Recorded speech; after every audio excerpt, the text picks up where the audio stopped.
नेपाल के कंधे पर चीन का निशाना पैरा। आज चीन भारत की दौलत बेग गोल्डी हवाई पट्टी पर हो रहे सुधार, दुर्मुख व शोक घाटी से गुजरने वाली पक्की सड़क जो लेह को दौलत बेग गोल्डी से जोड़ती है को लेकर परेशान है पाई। सामरिक तौर पर यह हवाई पट्टी भारत चीन पाक के समीकरणों को भारत के पक्ष में बदल सकती है पाई।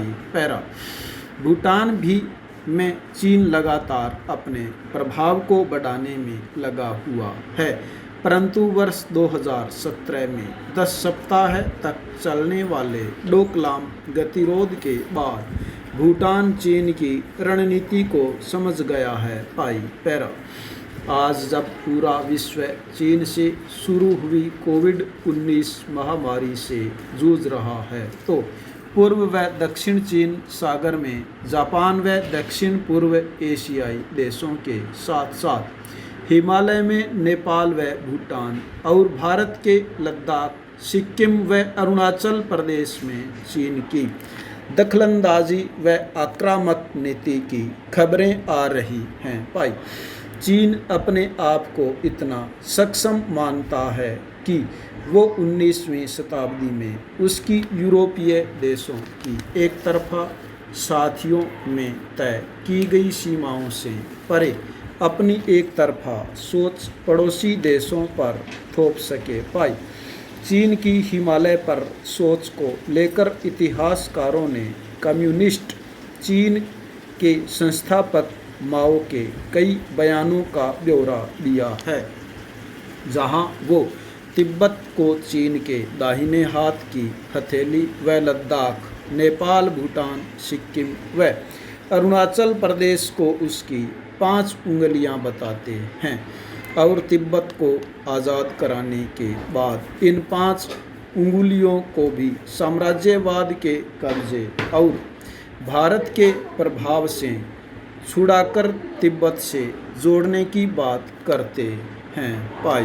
पैरा इसी सोच के चलते जबकि पहले 5 दशकों में चीन का ध्यान तिब्बत की किलेबंदी तक केंद्रित रहा, पिछले कुछ दशकों में उसके सीमांत क्षेत्रों में सैन्य आधारित संरचनाओं के आधुनिकीकरण के साथ साथ पड़ोसी देशों के प्रति आक्रामक तेवर व बल प्रदर्शन भी रहा है पाई।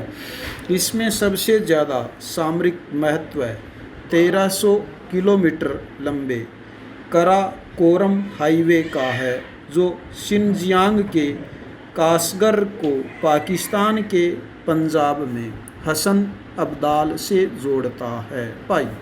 यह हाईवे कुंजेराव दर्रे से गुजरात है, जो विश्व की सबसे ऊंची सीमा पारगमन वाली पक्की सड़क है पाई। पैरा चीन का दिवास्वप्न तो यह है कि उसे लहासा से बाल्टिस्तान कासगर होकर न जाना पड़े, इसलिए वह लद्दाख की शोक घाटी से सीधा रास्ता निकाल ले पाई।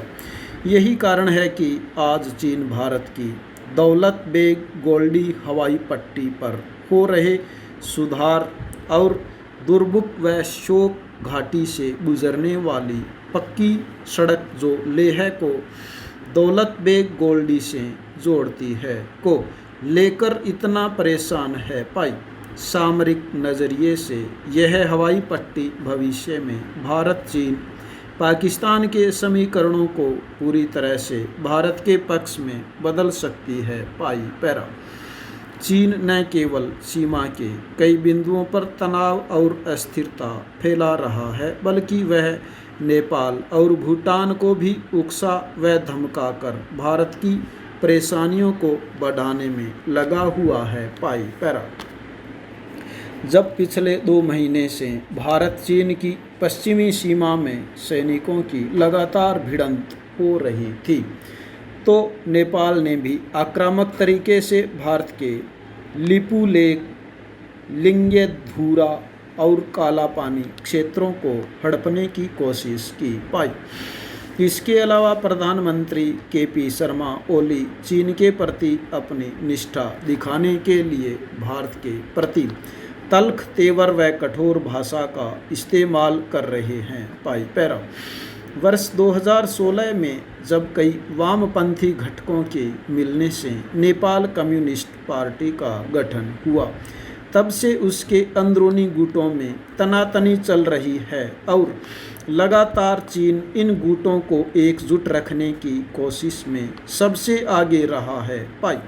चीन की यह भी कोशिश है कि नेपाल कम्युनिस्ट पार्टी के टूटते बिखरते समीकरणों में ओली का नेतृत्व बरकरार रहे, क्योंकि उनसे बड़ा चीन समर्थक फिलहाल इतिहास में नहीं मिलता। पाई पैरा।